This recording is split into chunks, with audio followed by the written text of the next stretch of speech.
आपल्या मंडळाचा गणपती, छोटा गणपती दाखवितो तुम्हाला पूर्ण. मित्रांनो, मॉर्निंग कशा आहे तुम्ही सगळे? तर आपला आज गणपती रिव्हील होणार. आपल्या मंडळाचा गणपती, छोटा गणपती दाखवितो तुम्हाला पूर्ण. ते बघा, हा आहे छोटा गणपती, मोठा गणपती झूम करून दाखवितो. तर मित्रांनो, आता पूर्ण दाखवितो तुम्हाला.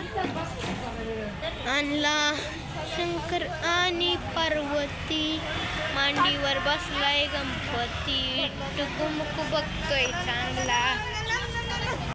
मित्रांनो, हे बघा, हा आहे आपला ॲड्रेस, मुक्ताबाई रोड, नारायणगाव. आणि आता तुम्हाला गणपती दाखवितो. मॉर्निंग कशा आहे तुम्ही सगळे? तर आपला आज गणपती रिव्हील होणार आहे, तुम्हाला दाखवणार आहे आम्ही. तर आधी ॲड्रेस दाखवतो तुम्हाला, दर्शनाला यायचं असेल तर.